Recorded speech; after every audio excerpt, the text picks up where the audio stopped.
Bapak, Ibu, Saudara, Saudariku yang terkasih dalam Yesus Kristus, selamat berjumpa kembali dengan saya, Pastor Sylvester Asan Marlin.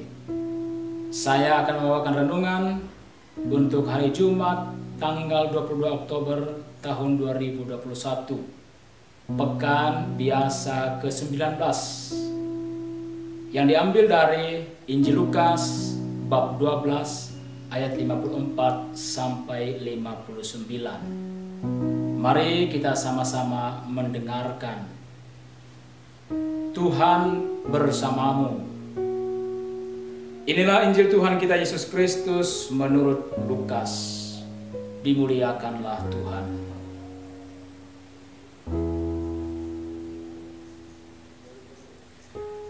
Yesus berkata pula kepada orang banyak, "Apabila kamu melihat awan naik di sebelah barat, segera kamu berkata, akan datang hujan, dan hal itu memang terjadi. Dan apabila kamu melihat angin selatan bertiup, kamu berkata, hari akan panas terik, dan hal itu memang terjadi. Hai orang-orang munafik, rupa bumi dan langit kamu tahu menilainya. Mengapakah kamu tidak dapat menilai zaman ini? Dan mengapakah engkau juga tidak memutuskan sendiri apa yang benar? Sebab, jikalau engkau dengan lawanmu pergi menghadap pemerintah, berusahalah berdamai dengan dia selama di tengah jalan, supaya jangan engkau diseretnya kepada hakim, dan hakim menyerahkan engkau kepada pembantunya, dan pembantu itu melemparkan engkau ke dalam penjara. Aku berkata kepadamu, engkau tidak akan keluar dari sana sebelum engkau membayar utangmu sampai lunas." Demikianlah sabda Tuhan. Bapak, Ibu, Saudara, Saudariku yang terkasih dalam Yesus Kristus, hampir semua kita bisa membaca bahwa kalau awan naik dan mulai mendung, maka akan datang hujan. Memang ada orang berkata mendung tidak berarti hujan, tapi kemungkinan besar hujan. Demikian juga kalau datang angin selatan bertiup agak kencang, maka kita akan tahu musim kemarau akan tiba. Nah, apalagi kalau pekerjaan kita itu berkaitan erat dengan alam. Contohnya bertani, maka pasti akan lebih mudah membaca tanda-tanda alam.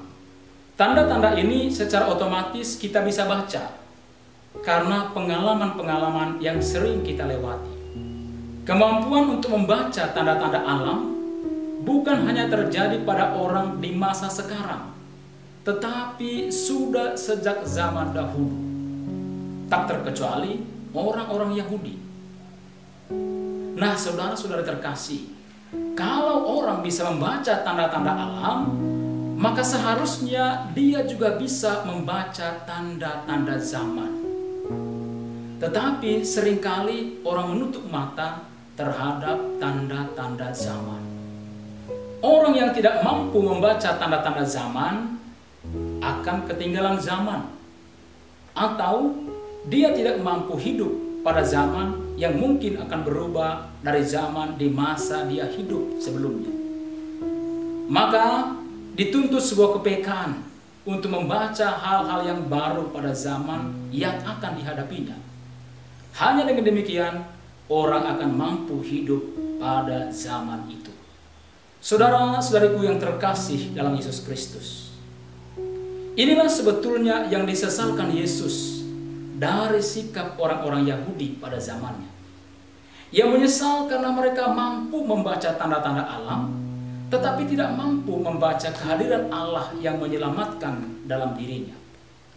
Mereka seolah-olah tutup mata, atau mungkin juga pura-pura tidak tahu, dan menganggap kehadiran Yesus sebagai pengganggu eksistensi mereka. Karena itu, mereka tidak mau berubah dari cara hidup mereka yang penuh dengan dosa. Saudara-saudara yang terkasih, mereka tidak mau bertobat dan menyendingkan telinga untuk mendengarkan warta keselamatan Tuhan. Yesus mengingatkan mereka akan hari penghakiman. Karena itu dia memberikan perumpamaan tentang dua orang yang berselisih dan akan menghadap pemerintah dan pengadilan.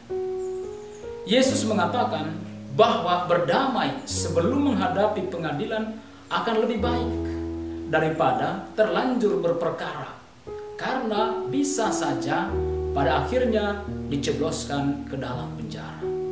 Saudara-saudara yang terkasih, apa sebetulnya yang mau Yesus katakan dari perumpamaan ini? Orang yang ingin selamat harus segera memperbaiki diri sekarang, sebelum pada akhirnya menghadap tahta pengadilannya.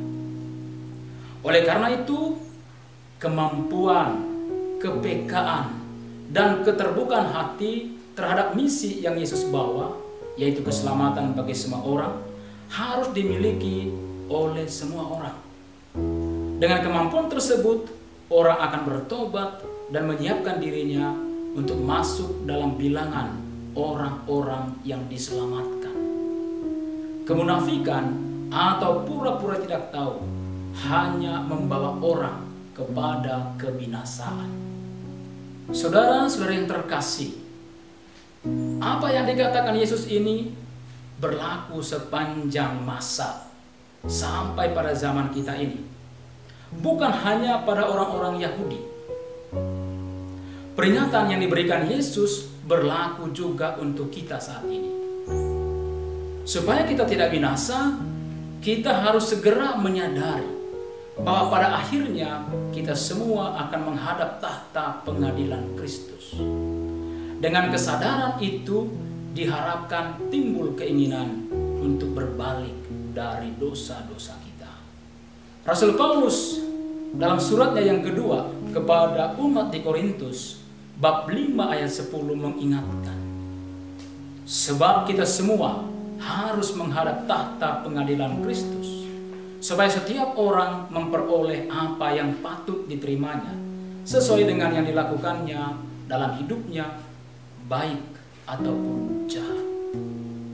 Maka saudara-saudara yang terkasih, marilah kita merenungkan perbuatan, tingkah laku, tutur kata kita setiap hari. Apakah sudah baik atau belum?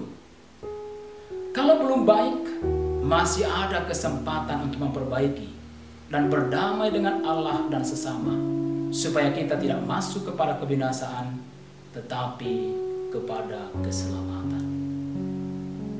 Semoga saudara-saudari diberkati oleh